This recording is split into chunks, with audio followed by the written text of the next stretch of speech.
La réciprocité, selon Robert Cialdini, est un principe psychologique qui repose sur l'idée que les gens ont une tendance naturelle à rendre un service ou une faveur lorsqu'ils en reçoivent un. Cette règle sociale est profondément ancrée dans les interactions humaines, où une aide ou un geste bienveillant engendre souvent une réponse similaire.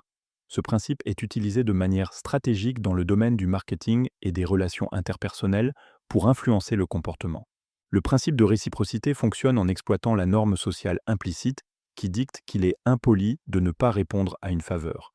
Lorsqu'une personne reçoit quelque chose, même de manière gratuite, elle se sent obligée de rendre l'appareil, souvent de manière équivalente, mais parfois de façon plus marquée.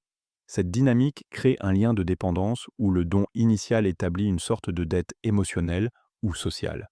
Par exemple, dans une situation commerciale, une entreprise peut offrir un échantillon gratuit d'un produit dans l'espoir que le client se sente obligé de l'acheter ensuite.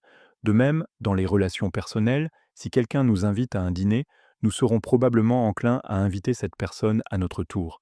Ces gestes de réciprocité peuvent être très subtils, mais ils influencent fortement les décisions et les comportements des individus.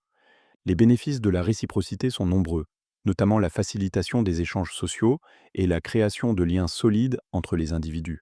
Ce mécanisme favorise la coopération en renforçant les relations basées sur un principe d'échange équilibré. Dans un contexte commercial, il peut conduire à une augmentation des ventes et de la fidélité des clients, car les consommateurs se sentent redevables. Cependant, ce principe présente des limites. Il peut parfois être perçu comme manipulatif, surtout lorsqu'il est utilisé de manière trop évidente ou dans des situations où l'obligation de rendre une faveur devient trop pesante. De plus, la réciprocité ne fonctionne pas toujours de manière égale, certaines personnes étant moins sensibles à cette pression sociale ou plus réticentes à se sentir manipulées.